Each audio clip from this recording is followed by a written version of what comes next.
Welcome. If you're woke, you must be left-wing. And if you're left-wing, you must be woke. Or are we blurring these terms when we assume that if you're one of those, you must also be the other? That would be a dangerous mistake, according to philosopher Susan Neiman. Wokism is based on admirable emotions, but on the wrong theories. We're very happy that Susan Neiman is with us tonight. Susan is moral philosopher and cultural commentator, as well as the director of the Einstein Forum at Potsdam. She has written extensively on the juncture between enlightenment and moral philosophy, metaphysics, and politics. And in 2014, she received the Spinoza Lens Prize, awarded to thinkers on ethics and society. Her latest book, Left is Not Woke, was recently translated to Dutch.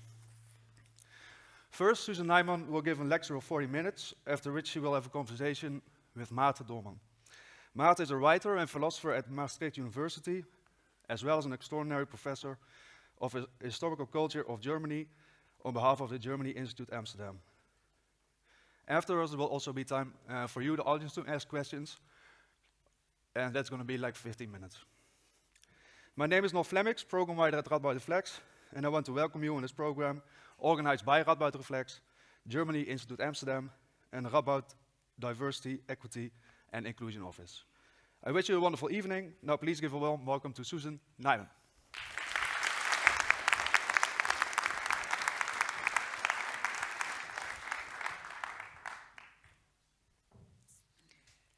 Thank you very much. Can everybody hear me? Is the mic on or not? Yes. It is. Very nice to be back again at Radboud Reflex. I think I've been here. This is my third time here over the course of the years. So here's what this talk is not. It's not a call for bipartisanship or a screed against cancel culture. That is the last time you will hear the word cancel culture from me tonight. Nor will I speak of the liberal virtue of working to understand those who don't share your views, though I do think it's a virtue. We forget that none other than Albert Einstein wrote a proud defense of socialism at the height of the Cold War, so I'm not going to be giving a defense of liberalism like Einstein and so many others. I'm happy to be called leftist and socialist. But I won't discuss the view that the left should pay more attention to economic than other sorts of inequalities. I think that's true, but that position has been defended before. What concerns me most are the ways in which contemporary voices considered to be leftist have abandoned philosophical ideas that are central to any left-wing standpoint. And there are three of them: a commitment to universalism over tribalism, a firm distinction between justice and power, and a belief in the possibility of progress. All these ideas are connected. Except as occasional targets, they're hard to find in contemporary discourse. And this has led a number of my friends in several countries to conclude, sadly, that they no longer belong to the left. Despite lifetimes of commitment to social justice, they're estranged by developments on what's called the woke left or the far left or the radical left, and I'm unwilling to give up the word left or accept the binary suggestion that those who aren't woke must be reactionary. Instead, I want to talk about how today's self-identified left have abandoned core ideas anyone on the left should hold. The right may be more dangerous, but today's left has deprived itself of the ideas we need if we hope to resist the lurch to the right. That lurch is international and organized, and the solidarity between them suggests that nationalist beliefs are only marginally based on the idea that Hungarians or Norwegians or Jews or Germans or Russians or Hindus are the best of all possible tribes. What unites them is a principle of tribalism itself, namely, you'll only truly connect with those who belong to your tribe, and you need have no deep commitments to anyone else. It's a bitter piece of irony that today's tribalists find it easier to make common cause than those whose commitments stem from universalism, whether they recognize it or not. In a few short years, the word woke was transformed from a term of praise to a term of abuse, often by those who would prefer to return to a world where straight white men call all the shots, which makes me uneasy about using it. But the fact that people like Ron DeSantis or Rishi Sunak have used the word woke as a battle cry to attack anyone standing against racism shouldn't prevent us from examining its assumptions. Woke discourse today is confusing because it appeals to emotions so many of us share. It begins with concern for marginalized persons and ends by reducing each to the prism of her marginalization. The idea of intersectionality might have emphasized the ways in which all of us have more than one identity, but instead it led to focus on those parts of identities which are the most marginalized and multiplies them into a forest of trauma. Woke emphasizes the ways in which particular groups have been denied justice and seeks to rectify and repair the damage, which I'm very happy to do. But in the focus on inequalities of power, the concept of justice is often left by the wayside. Woke demands that nations and peoples face up to their criminal histories. I've done that too in my last book, Learning from the Germans. But in the process, woke often concludes that all history is criminal. What's confusing about the woke movement is that it's fueled by all the emotions traditional to the left: empathy for the marginalized, indignation at the plight of the oppressed, determination that historical wrongs can be righted. But those emotions are derailed by a range of theoretical assumptions that ultimately undermine them. We rarely notice the assumptions now embedded in the culture, for they're usually expressed as self-evident truths. But the New York Times is a good place to start, since it sets standards in more than one country. I'm always surprised to hear from journalists I know in Berlin that the media takes things seriously when they appear in the New York Times.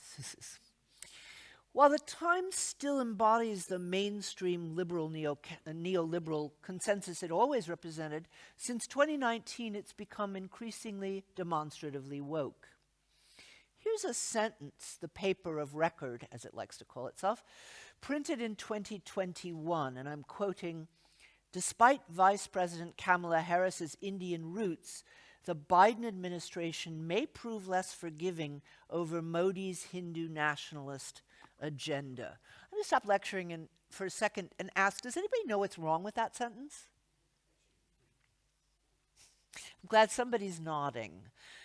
If you read it quickly, which is the way we usually read the newspaper, you'll miss the philosophical assumption, namely that political views are determined by ethnic backgrounds.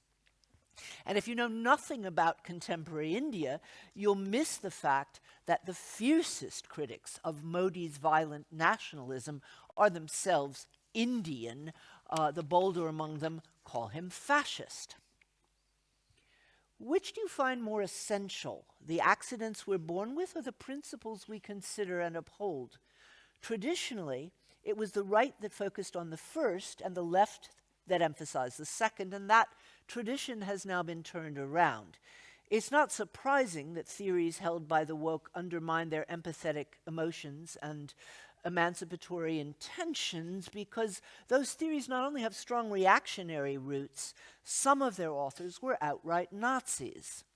There's a lot of scholarship examining the relation between Carl Schmitt's and Martin Heidegger's philosophies and their party affiliation, and I'm not going to wade into those weeds. The fact that both men not only served the Nazis, but defended doing so as long as they lived is old news. What makes outrage today are racist passages of 18th century philosophy. Whatever your take on the relations between theory and practice in those cases, it's more than puzzling to see the fascination for studying Schmitt by those who are concerned about colonialism, or to hear philosophers worrying about labor rights talk about reading Heidegger against Heidegger. In fact, many of the theoretical assumptions which support the best impulses of the woke come from the intellectual movement they most despise. The best tenets of woke like the insistence on viewing the world from more than one geographical perspective, comes straight from the Enlightenment. Enlightenment is a contested concept. Most interesting concepts are.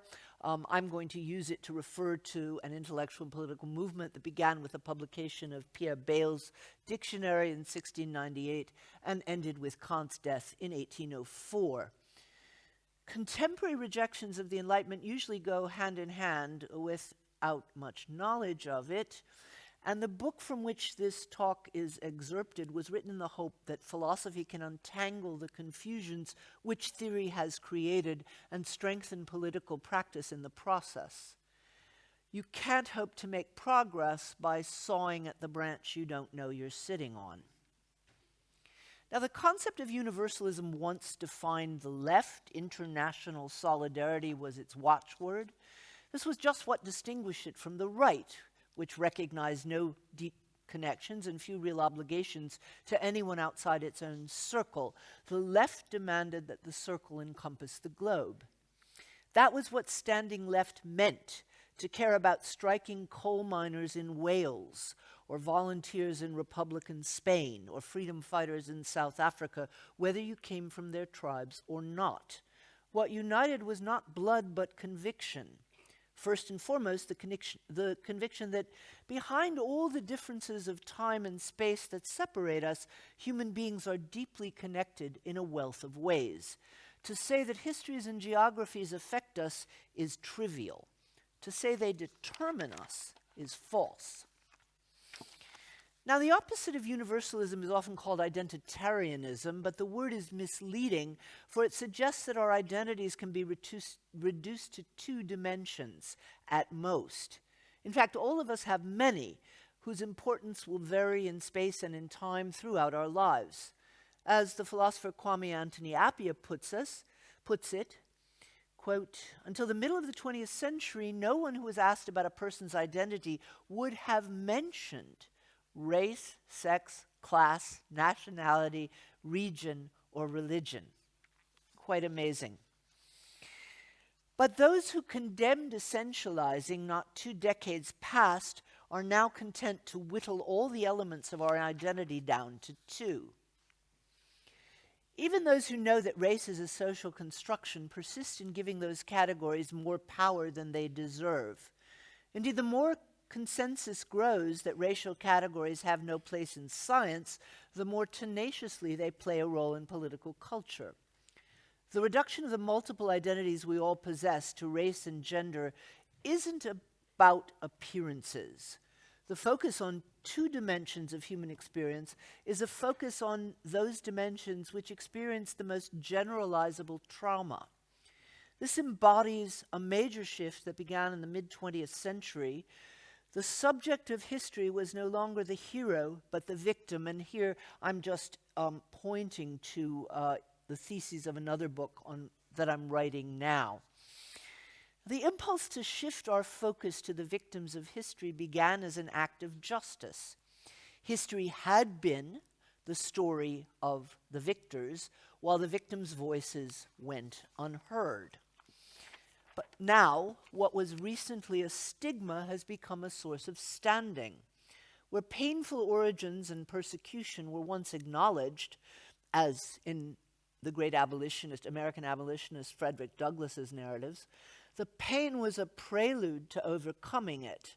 Prevailing over victimhood, as Douglass, who was born a slave, did, could be a source of pride. Victimhood itself was not. And the rash of contemporaries inventing worse histories than they actually experienced is something new in history. It's a sign of moral progress that we no longer dismiss victim stories as we did for too long. They deserve our empathy and, wherever possible, reparations. My question is rather what we mean when we call for recognition. The great Austrian Jewish philosopher Jean Marie, who survived 2 years at Auschwitz, didn't even want to erect a monument to the victims of the Third Reich because, as he wrote, to be a victim alone is not an honor. That claim sprang from an assumption that now seems old-fashioned. Monuments should be reserved for those whose deeds we admire, whose paths we want to follow. And Amaury wrote admiringly of Frantz Fanon, who proclaimed, quoting Fanon, "I'm not the slave of the slavery that dehumanized my ancestors," end quote. Not the way Fanon is usually read today, but it's Fanon. I'd prefer we return to a model in which your claims to authority are focused on what you've done to the world, not what the world did to you. This wouldn't return the victims to the ash heap of history. It allows us to honor caring for victims as a virtue without suggesting that being a victim is one as well. And Brian Stevenson, who great civil rights hero who defends convicted murderers facing execution, argues that everyone is more than the worst thing they ever did. So, do we want to be defined by the worst thing that ever happened to us?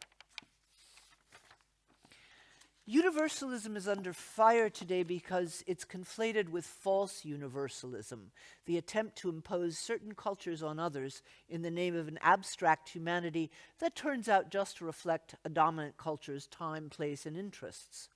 That happens daily in the name of corporate globalism, but let's consider what a feat it was to make that original abstraction to humanity.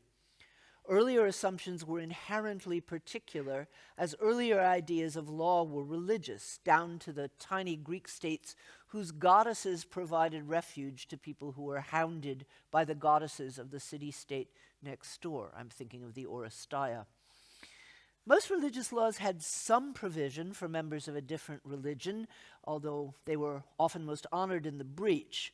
But the idea that one law should apply to Protestants and Catholics, Jews and Muslims, lords and peasants, simply in virtue of their common humanity, is a relatively recent achievement which now shapes our assumptions so thoroughly we fail to recognize it as an achievement at all.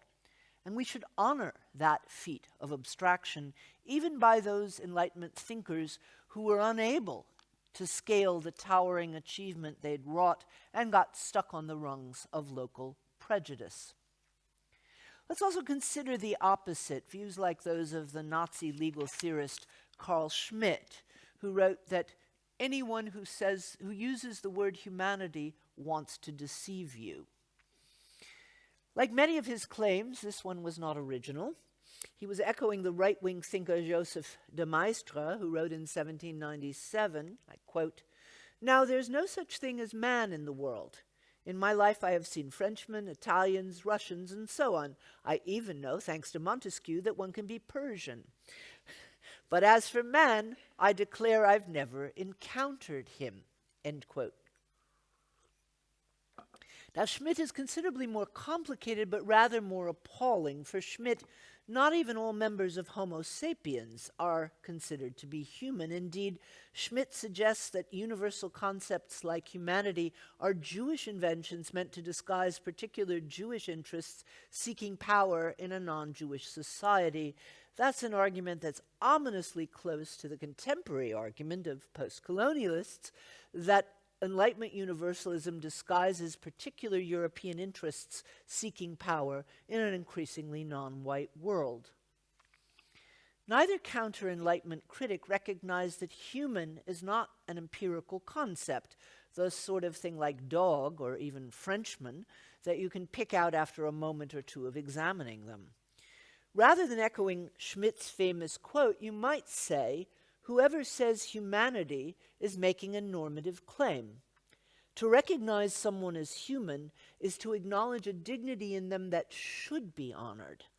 It also implies that this recognition is an achievement. To see humanity in all the weird and often beautiful ways it appears is a feat that demands you go beyond appearances.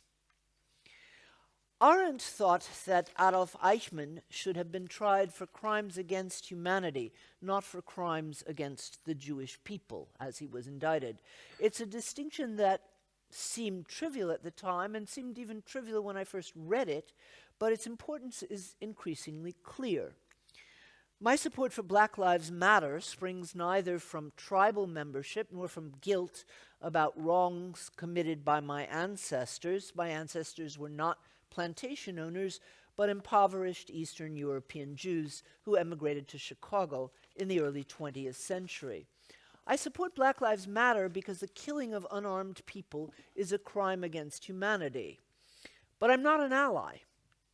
Convictions play a minor role in alliances, which is why they're often quite short. Alliances have nothing to do with principles. If my self-interest happens to align with yours for a moment, we could form an alliance. The United States and the Soviet Union were allies until the Nazi regime was defeated. When the US decided that its interest lay in recruiting former Nazis to defeat communism, the Soviet Union turned from ally to enemy. To divide members of a movement for justice into allies and others undermines the deep bases of solidarity and destroys what standing left means. It's now an article of faith that universalism, like other Enlightenment ideas, is a sham that was invented to disguise Eurocentric views that supported colonialism. And when I first heard such claims about 15 years ago, I thought they were so flimsy they would disappear soon. For the claims are not just ungrounded, they turn the Enlightenment upside down. Enlightenment thinkers invented the critique of Eurocentrism and were the first to attack colonialism on the basis of universalist ideas. You can see that my ability to predict intellectual trends is not as good as I thought it was, because in the last few years the Enlightenment has been held responsible for most of our misery, just as a century ago the source for contemporary suffering was called modernity. Enlightenment bashing may have begun in American universities, but its reach has swept through culture in much of the Western world and beyond it. Those who bash forget that the Enlightenment emerged from a blasted landscape on a continent soaked with blood. Those who dismiss Enlightenment thinkers as naive or optimistic not only ignore their writings, even more importantly, they ignore the history which formed the background to their thought. It was a history of waves of plague without cure and ever-returning religious wars in which countless people died. Women were regularly burned alive as suspected witches, and men thrown chained into dungeons for writing a pamphlet. From across the Atlantic came news of barbarities visited on the peoples of the New World. Small wonder that no era in history wrote more or more passionately about the problem of evil. And if you want a really great picture of what the world looked like before the Enlightenment, read my friend Daniel Kahneman's novel Till, which really is meant to describe what we wouldn't have without the Enlightenment. Now, into this landscape, the Enlightenment introduced the very idea of humanity that its critics were unable to recognize. Enlightenment thinkers insisted that everyone, whether Christian or Confucian, Parisian or Persian, is endowed with innate dignity that demands respect. Versions of that idea can be found in Jewish, Christian, and Muslim texts that claim at least some of us were made in God's image, but the Enlightenment based it on reason, not revelation. From the idea that all people, wherever they come from, have a claim to human dignity, it hardly follows that differences between people don't matter. Individual histories and cultures put flesh on the bones of abstract humanity. What does follow is a notion of human rights that should be guaranteed to everyone, regardless of the history they've lived in or the culture they inhabit. So there are few things more bewildering than the claim that the Enlightenment was Eurocentric. Perhaps those who make it confuse 18th century realities with the Enlightenment thinkers who fought to change them, often at considerable personal risk under threat of exile or even death. When contemporary post-colonial theorists rightly insist that we learn to view the world from the perspective of non-Europeans, they're echoing a tradition that goes back to Montesquieu, at the very least, who used fictional Persians to criticize European morals in ways he couldn't have safely done as a Frenchman writing in his own voice. Montesquieu's Persian Letters was followed by scores of other writings using the same device. La Hontan's dialogue with a Huron and Diderot's Supplement to Bougainville's Voyage criticized the patriarchal sexual laws of Europe, which criminalized women who bore children out of wedlock from the perspective of the more egalitarian Hurons and Tahitians. Voltaire's sharpest attacks on Christianity were written in the voices of a Chinese emperor and an indigenous South American priest. I see that my timing estimation is off, so I'm going to skip some really great examples, but if you want more, they're in the book, which is actually being sold at a very decent price, so I don't have to feel guilty about saying, go buy the book. You know, it's less than 10 euros. What you should know is, despite the fact that Kant's Wikipedia entry simply says he was a racist in the same way that it says he was born in Königsberg, it's not even considered something to be debated. Kant wrote one of the most the sharpest criticisms of colonialism, congratulating the Chinese and the Japanese for not letting in the European invaders and calling colonialism as an evil, not only for ancient cultures like the Chinese, but for indigenous hunter-gatherer cultures. Diderot went even further, arguing that indigenous people threatened by European colonizers should simply kill the invaders like the wild beasts those intruders resembled, and he says the Hottentots should not be fooled by the false premises of the Dutch East India Company, which had recently founded Cape Town. Here's Diderot. Fly, Hottentots, fly. Take up your axes, bend your bows, send a shower of poisoned darts against these strangers. May there not be one of them remaining to convey to his country the news of their disaster. I thought about trying to substitute sentences of Diderot's for sentences with Frantz Fanon's. And Diderot is actually more radical than Fanon, but the problem is you would guess very easily. I want to have the reader guess who wrote what. But poison arrows, Fanon doesn't talk about poison arrows. In addition to condemning colonialism, most were unequivocal in condemning slavery, along with European complicity in maintaining it. Voltaire's Candide portrays an African in Suriname whose leg was cut off after his attempt to escape from slavery.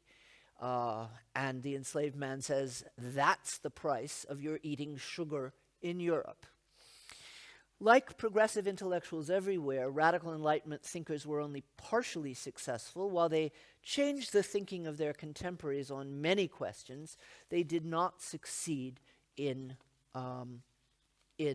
stopping the great European rush for empire, which gathered full force in the 19th century.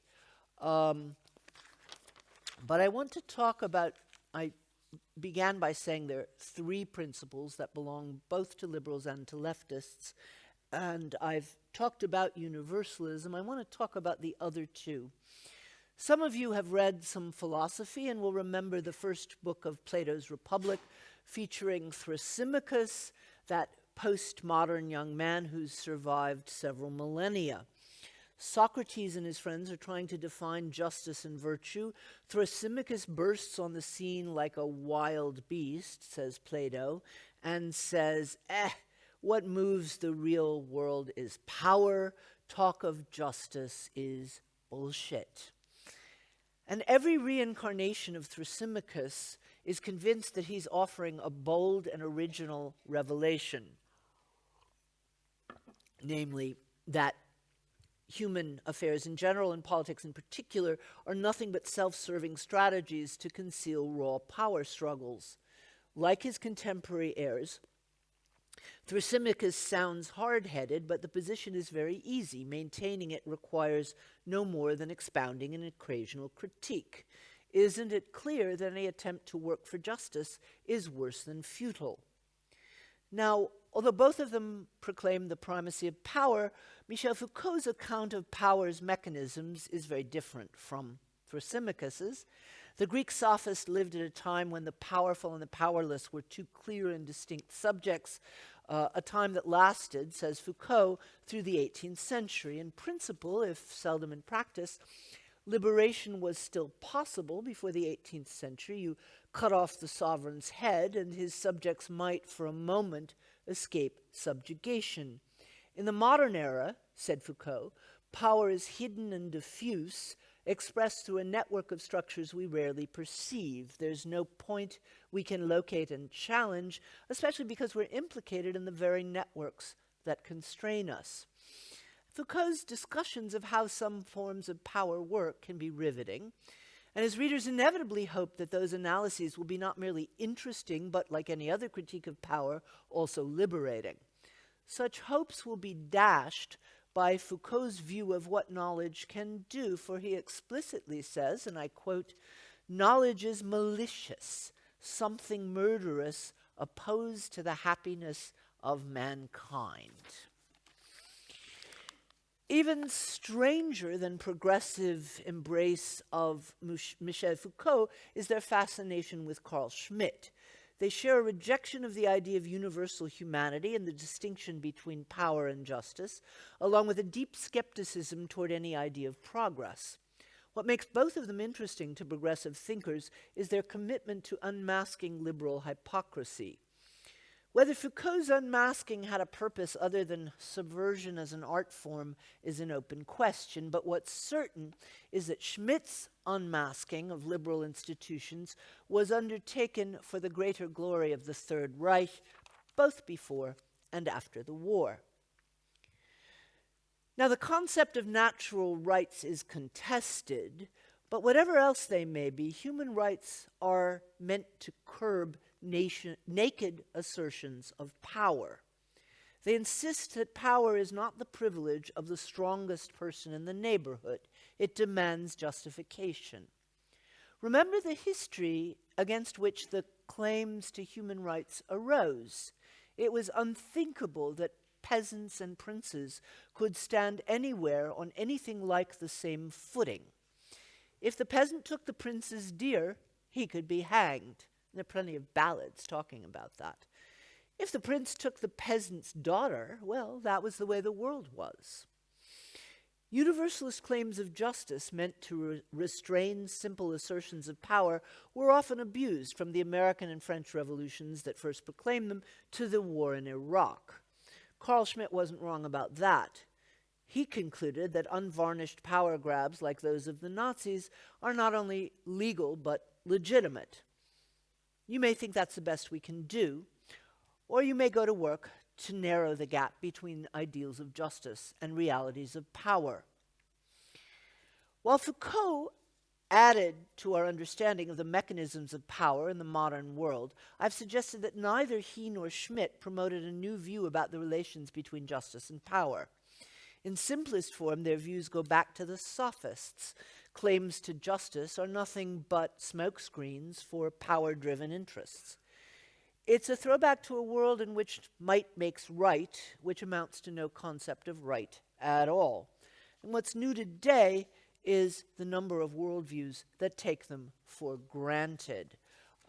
Once again, I'm trying to leave plenty of time for discussion. So I'm leaving out something that I think is quite important and that hasn't been discussed enough, which is the role that the ideology of evolutionary psychology plays in these discussions. Once again, it's in the book.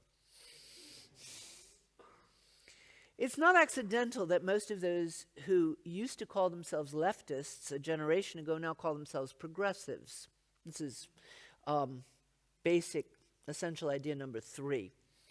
There's no deeper difference between left and right than the idea that progress is possible.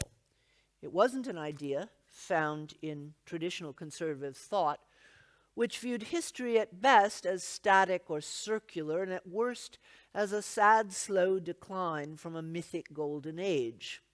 On this view, limited improvement may be achievable, but a truly better world could only be found in the afterlife.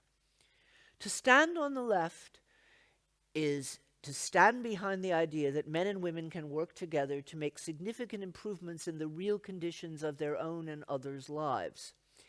It's an idea that's often caricatured as the idea that progress is inevitable. Many passages of Hegel and Marx do make that claim, and history has not exactly confirmed it. But to deny that progress is assured is not to deny that it's possible. Give up the possibility of progress, and politics becomes nothing but a struggle for power. So how did Michel Foucault become the godfather of the woke left? He is the most quoted author in postcolonial studies. His style was transgressive, but his vision was gloomier than any traditional conservative. You think we make progress towards practices that are kinder, more liberating, more respectful of human dignity, all of which are goals of the left? He says, take a look at the history of an institution or two. Schools, prisons, madhouses. All what looked like steps toward progress turned out to be more sinister forms of repression. All of them are ways in which the state extends its domination over our lives. Once you've seen how every step forward becomes a more subtle and powerful step towards total subjection, you're likely to conclude that progress is illusory. If you want to take down hopes for progress, it was a stroke of genius of Foucault to target one of the Enlightenment's first and most successful demands, namely the abolition of torture. Like most progressive demands, it was never fully realized. If progress through the joint efforts of committed human beings is possible, so is regress. Still, standard practices like drawing and quartering, breaking on the rack, and autos de fe have been rightly banned as barbaric. Executions in the United States are rarely contested for the reasons one might contest the death penalty, but on the grounds that the medical means of execution by injection may cause too much pain. Argument or not, and I don't think Foucault actually argues, by the time we've finished reading Discipline and Punish, of which we do remember the beginning and not most of the rest, we can easily be convinced that the modern forms of incarceration are worse than a system in which 6 horses and an executioner's sword publicly dismember a living human body. If it were only that simple. Foucault wasn't the first to fudge the distinction between normative and descriptive claims, but he helped make it common practice among legions of theorists who call themselves critical. In one of his last essays, What is Enlightenment?, Foucault describes the demand to make normative judgments as, I'm quoting him, the blackmail of the Enlightenment, the idea that one has to be for or against the Enlightenment. I hate scare quotes. Because, long conversation, but they're a way of expressing scorn and dismissing an idea without actually saying what you mean by it. One of the first things I did when I took over the directorship of the Einstein Forum was there are no scare quotes being printed from this institute. The scornful scare quotes around the words for and against suggest you should feel ashamed to ask such a vulgar question as, are you for or against something? Foucault makes us feel that judging something as better or worse is intellectually crude. So he never actually claims that bringing back drawing and quartering would be better, though he does say that the object of 18th century prison reform was not to punish, but to punish better. So what conclusion should the reader draw? Nor does he hint towards any proposal that might make the lives of murderers or people with severe mental illness better in any way. When pushed for a solution, Foucauldians reply that their business is archaeology, a form of history which is a field notoriously averse to making normative claims.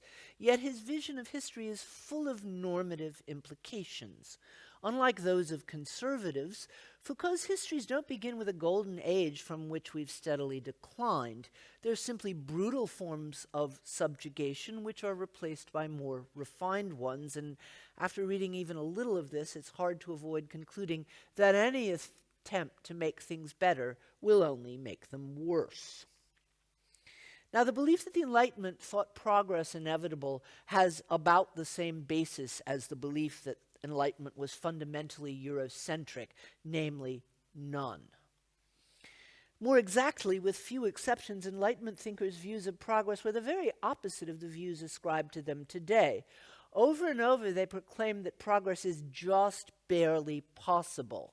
Their passionate engagement with the evils of their day precluded any belief that progress was assured, but they never stopped working towards it. As Kant extended the argument, we cannot act morally without hope. To be clear, hope isn't optimism. Optimism and pessimism make predictions about a distant future and an inaccessible past. Hope makes no forecasts at all. Optimism is a refusal to face facts. Hope aims to change them. When the world really is in peril, as it is today, optimism is obscene. But one thing can be predicted with absolute certainty. If we succumb to the seduction of pessimism, the world as we know it really is lost. For what it's worth, Noam Chomsky says that too. In an era when the threats to that world seem overwhelming, pessimism is alluring, for it assures us there's nothing to be done. Once we know it's futile, we can all stop struggling, and for distraction or solace, there's always self-care or consumption or mind-altering substances. They all work. Most woke activists reject universalism, and they stand by discourses of power, but they're unlikely to deny that they're seeking progress. But they fail to see that the theories they embrace subvert their own goals. Without universalism, there is no argument against racism, just a bunch of tribes jockeying for power. And if that's what political history comes to, there's no way to maintain a robust idea of justice. But without commitments to increasing universal justice, we cannot coherently strive for progress. I want to close with a reminder and a warning. It's often remembered that the Nazis came to power not through democratic election. Well, no, it's not remembered. People say that the Nazis came to power through democratic elections. They never actually won a majority until they were already in power and were able to destroy the mechanisms of democracy. Had the left-wing parties been willing to form a united front, as thinkers from Einstein to Trotsky urged, the world could have been spared its worst war. And the differences dividing the parties were real. Blood had even been spilled. But though the Stalinist Communist Party couldn't see it, the differences between left groups paled next to the difference between universal leftist movements and tribal visions of fascism.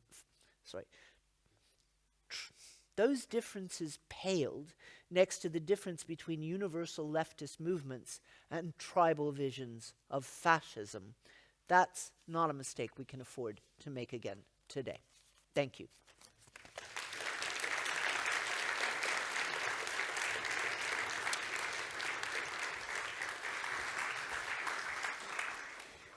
I kept it to 40 minutes, I think.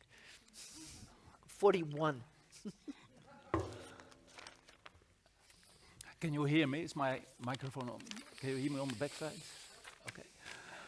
Well, Susan, thank you very much for this impressive analysis and something that strikes me particularly. You're not only an academic philosopher, you're a philosopher in the public, just in the tradition of the Enlightenment.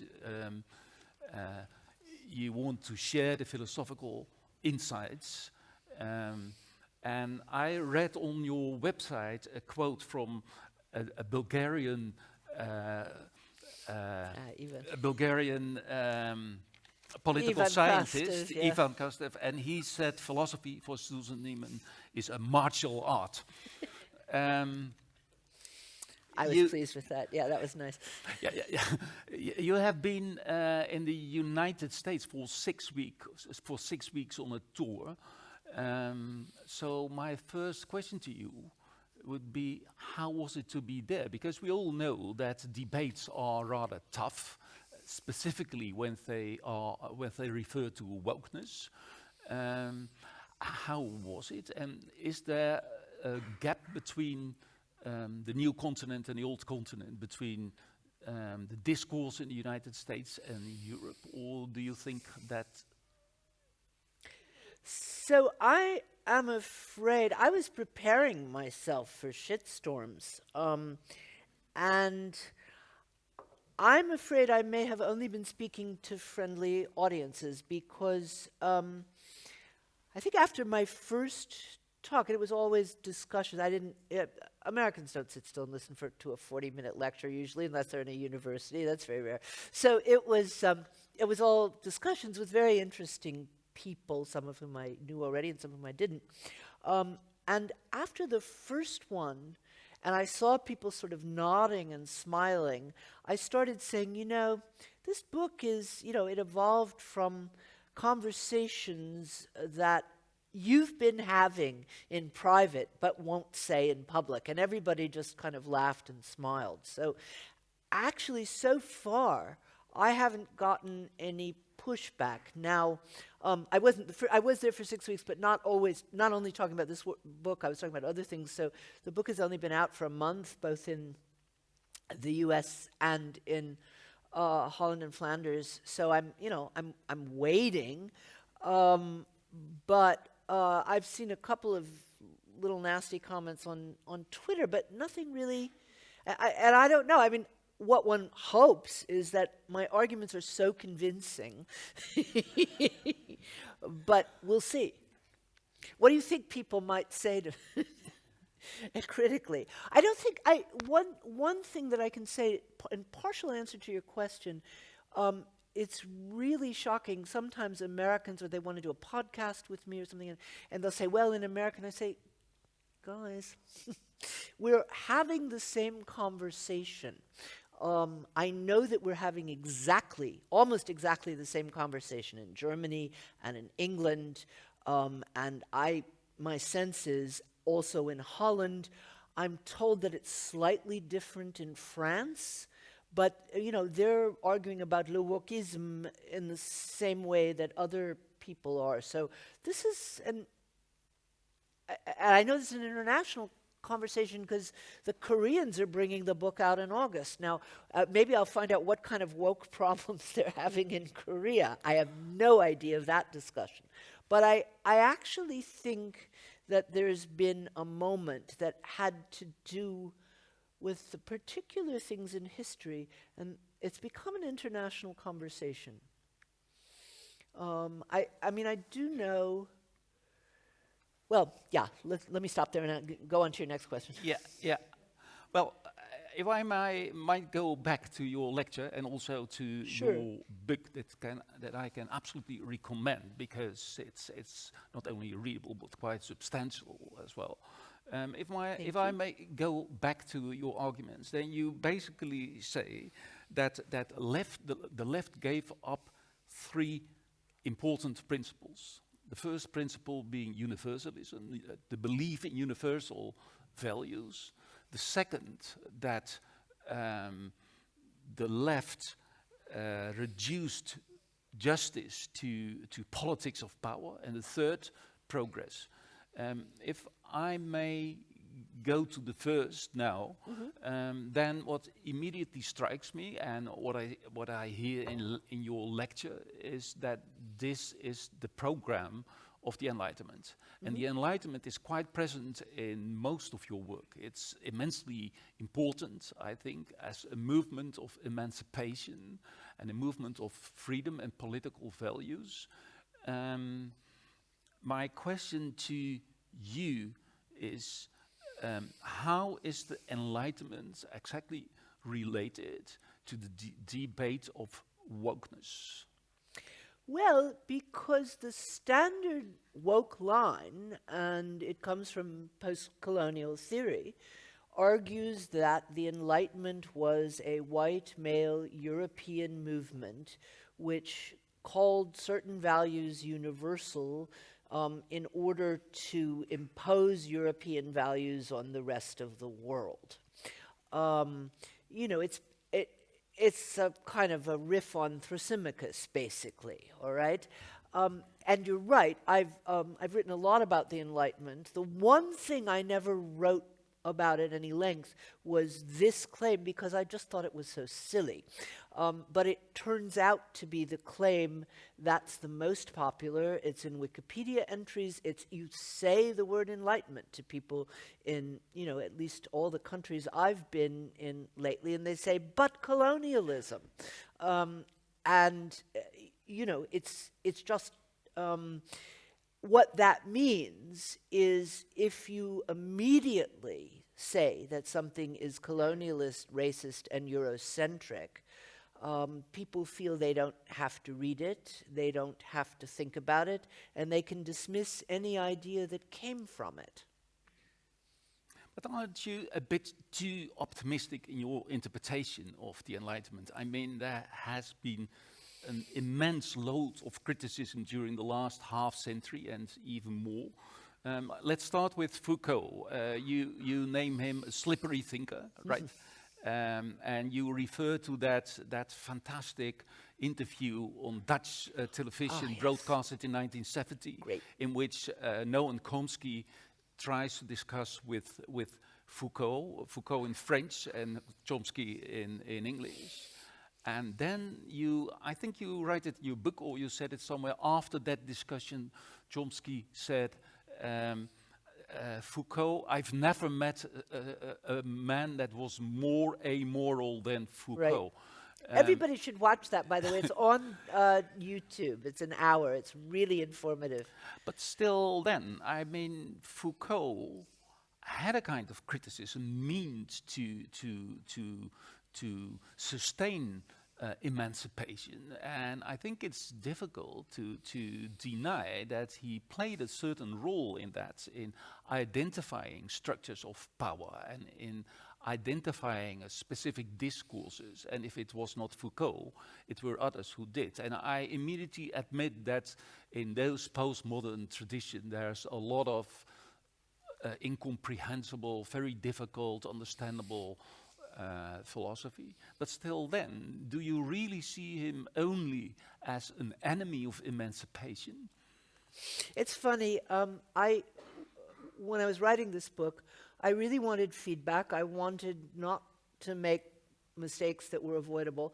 And so I gave the manuscript to something like 11 or 12 people, whoever's thanked in the acknowledgements, and they were very different people, from my 27-year-old woke niece who's a war reporter in Uganda and Congo to, you know, older, sophisticated philosophers. I mean, I really gave it to a lot of people.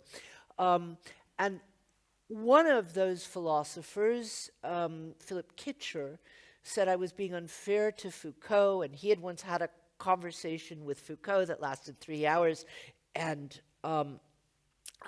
Foucault had told him that everything in his work was devoted towards emancipation, and that I should not be so harsh on Foucault. So, okay, I'll do some more homework. And I went back and I read the lectures on biopolitics, for example, which are really not less about biopolitics than they are about neoliberalism. And they are very impressive analysis of neoliberalism, all the more impressive because they were written in something like 81, when neoliberalism was not the global force that it is today. But I was having a very hard time getting a sort of normative message out of it, so I said, well, okay, because he is so slippery, and I think deliberately so. So I said, well, okay, I'll read some secondary literature, and I'll see what the Foucauldians say about it.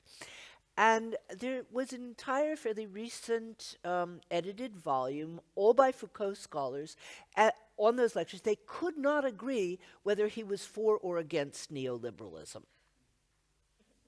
Sorry. I do not think you can be emancipatory if you refuse to make normative claims, and also if you cannot see instances of progress. It would be nice to have had him said in Discipline and Punish, his sort of most typical and famous book, I'm not really saying we should draw and quarter people. Yeah. I'm saying there are problems with prison reform. And it's known, by the way, that people who are interested in prison reform often came to Foucault and said, we'd like to improve the lives of prisoners. What do you think about this or that? And he said, that's trivial. I'm talking about the whole system.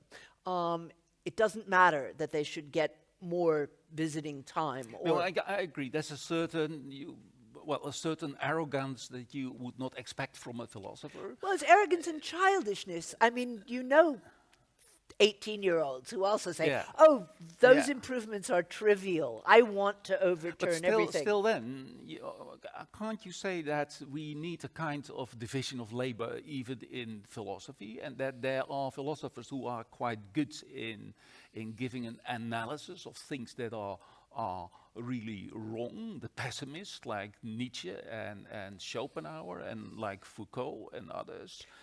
See, I don't put Nietzsche in the same category. I think Nietzsche is extremely complicated, but Nietzsche was the first serious philosopher I ever read, and I certainly didn't find him pessimistic. But Nietzsche started with this whole genealogy. Correct. And Nietzsche started to explain, which I think is great in his philosophy, that using language, using concepts, is exerting power over others. So that's not Foucault. Foucault is finding this in Nietzsche already. And, well, I'm not sure how ethical Nietzsche is in this respect. What do you think? So there's a lot of Nietzsche, and it does depend, and it's not systematic, and that's okay. I don't think great philosophy needs to be systematic. I actually think the two greatest modern Western philosophers are Kant and Nietzsche, and I think each of them teaches us stuff. In the end, I don't think you can actually give an argument to decide between Kant and Nietzsche. I think you have to make a decision. Yeah. Do you believe in the idea that human beings all potentially, universally, demand dignity, okay, and should be treated equally, or do you not? And I don't know how to, how to make that claim, because I think, for example, Nietzsche's analyses of ressentiment are absolutely brilliant and, really do a lot of explaining of, phenomena that we see all the time, okay? So I think Nietzsche is somebody who can absolutely be learned from without taking over all of his conclusions. And, Nietzsche's so... Okay, let's go back to the Enlightenment, because Nietzsche is so complicated. Anti-Enlightenment, I agree. He's also anti-Enlightenment in many ways. This is a reproach you often hear towards the Enlightenment, and that's about philosophers like Kant, Rousseau, Hume. For example, Kant had very negative views on black people. Hume had been cancelled by the Edinburgh University because a tower named after Hume has been renamed because, well, that's a complicated story. Then we have Voltaire, and I agree completely with you on the view of Voltaire. But on the other hand, if we discuss that novel of Candide, we also see Candide, who comes in the cooking pots of the Oreillons. The Oreillons are primitive people with big ears. He comes in a cooking pot. He has a servant, a black servant, Cacambo. So I agree with your point of view, but isn't it a bit more complicated? Only slightly. Let me complicate it by saying I cancelled Hume a long time before the University of Edinburgh. in the sense that, and I've written about this in other books, I don't actually think Hume belongs to the Enlightenment, okay?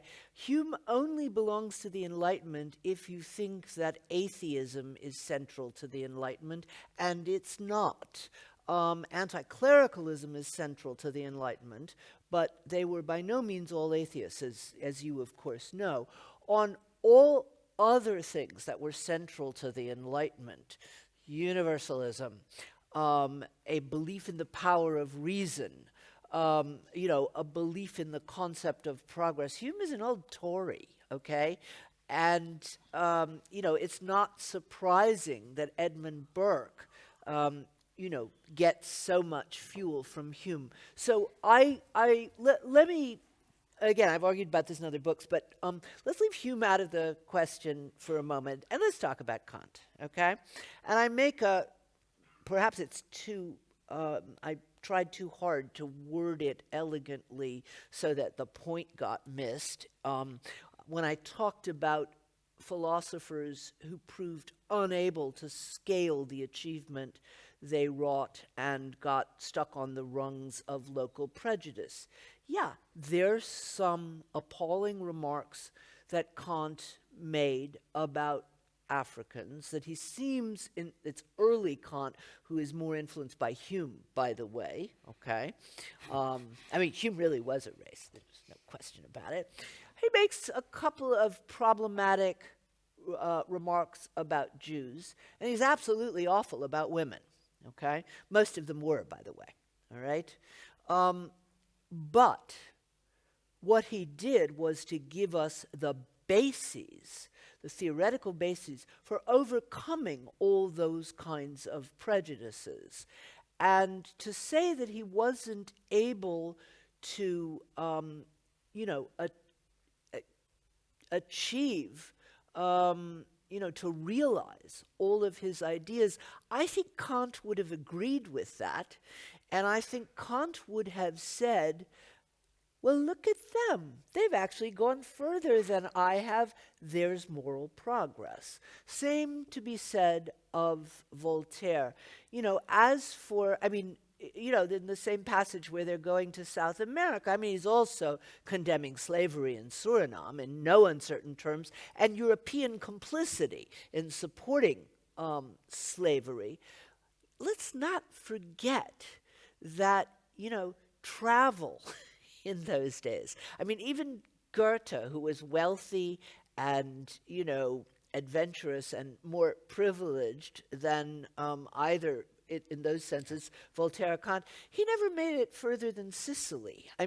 We're talking about a really different world, okay?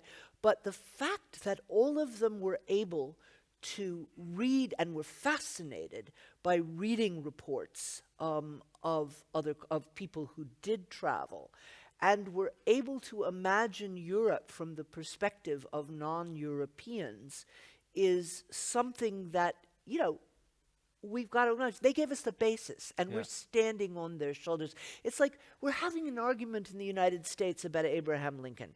Was Abraham Lincoln an anti-racist in the sense that one would want to be an anti-racist today?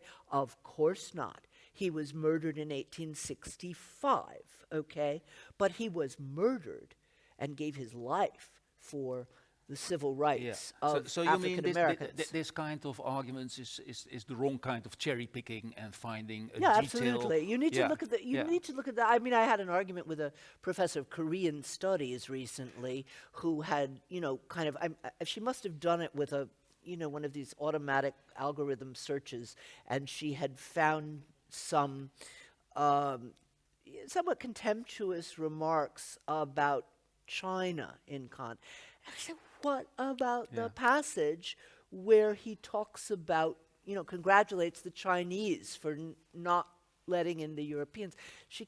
Then she kept saying, well, I'm not a philosopher. I said, look, you don't have to be a philosopher to be able to, in some sense, weigh what's a systematic view and what's a one-off or even two one-off But then, remarks. Susan, if you don't mind, we have to discuss one more philosopher Go ahead. of the Enlightenment, and that's Jean-Jacques Rousseau.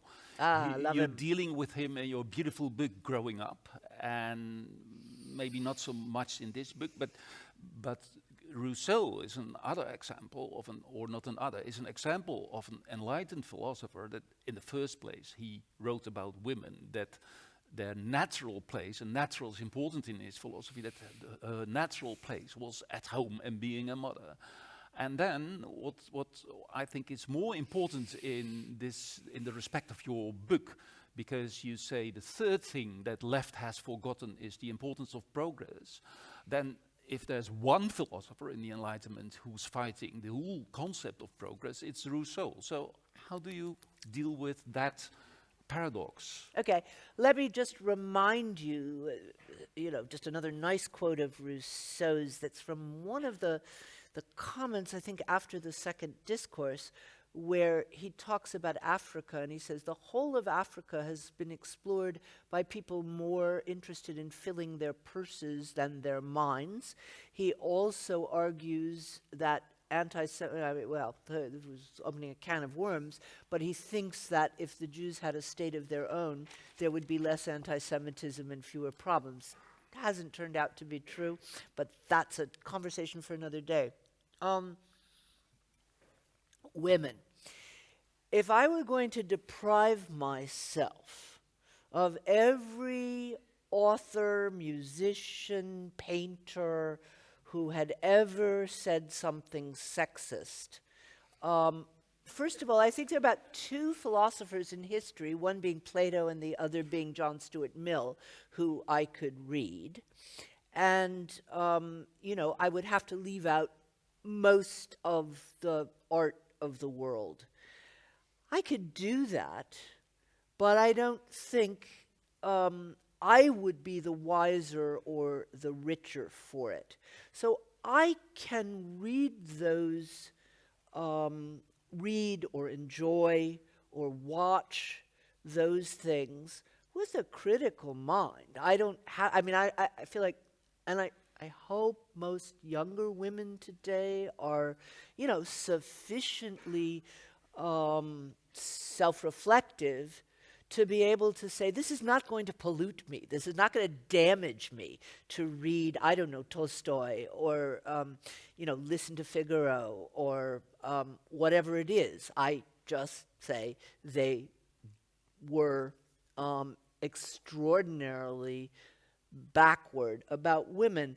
One thing that makes me excuse them a little, at least more than I excuse old-fashioned racism, is that, giving birth was a completely different thing before the 20th century. That is, the percentage of women who died in childbirth, the percentage of babies who died before the age of 5, and the fact that and the absence of reliable birth control, simply meant that women's lives really were biologically constrained in a way that men's were not.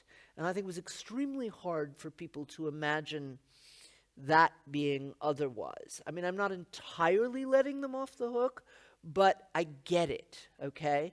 And yes, it's awful to be a woman who loves Emile, and I'm going to say a word about that in a second, and you read all 4 books and you go right on, and this is fantastic, and then you get to book 5, and he, has talked about educating the boy without, educating the boy to be a free citizen and to think for himself. I mean, Kant thought that book is, of course, Kant's is the illustration, the inspiration for Kant's idea of thinking for oneself.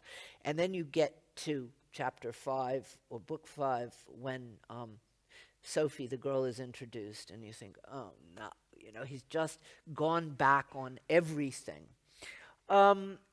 It's deeply disappointing, but it doesn't make me throw away the other 4 books. It just makes me think he didn't think far enough. He was stuck in the realm of local prejudice, which was fed by these biological realities. I mean, Voltaire's lover died giving birth, okay?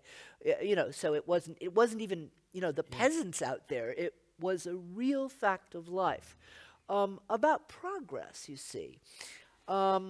I think the three, and we may disagree on this, I know you've written a book about Rousseau and other aspects of him, a great and fascinating and wonderful writer who wrote about virtually everything. But I think that the first discourse is a description of the problem with modernity. The second discourse is an attempt to diagnose it. But the Emile, which he called his brightest book and best book, is an attempt to show how you could get beyond where we are now and produce, and he does say over and over in the Emile, we could get further, okay? It's not, he does not want us to go back to the woods with the noble but savage. the book is so so suspicious towards even a thing as education, what the book is about. But, well... I mean, I'm suspicious of education. I dropped out of school. Yeah. I mean, if I could have... It was funny, because when I was teaching teaching Rousseau, I would have students who would say, do you raise your children according to Emile? And I would say, I can't. I wish I could. But you can only do that if you have one adult doing nothing full-time but paying attention to the child. And I had 3 kids and a job. So, but the idea of the various forces in the culture, both traditional schooling and, the web, social media. I mean, wouldn't you want to take kids out of, I would like to take kids out of that situation. And I know people who have the means to do it who are doing it. So I understand that. I have an eye on the clock, so for me there's one final point, and then we go to the audience. But the point I was considering while writing your book is what would be a really woke question about the book. And this is the woke question. I hope it's not offensive. Go ahead. Because at the very moment you start discussing woke, there's always a danger to be offensive. But would the book have been different if you would have been a black person? And would our discussion here be different if we both were black people? That's a great question. And as it so happens, I have a number of black and brown friends who are questioning woke orthodoxy, and they get in terrible trouble. They get marginalized. They get called Uncle Toms. Some of them have written, very well publicized, noticed books, and some of them but they get called race traders. They, and one or maybe 2 cases I'm thinking of don't get jobs in their fields. And it's a hard thing to do. But I can think of 3 or 4 people who actually share my views, and they're, as black or brown as can be, and they would sit here and say the same or similar things. Similar things. Yeah.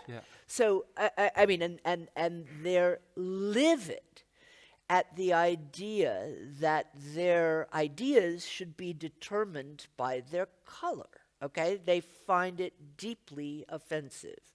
But it's quite a difficult position for people of color to hold right now.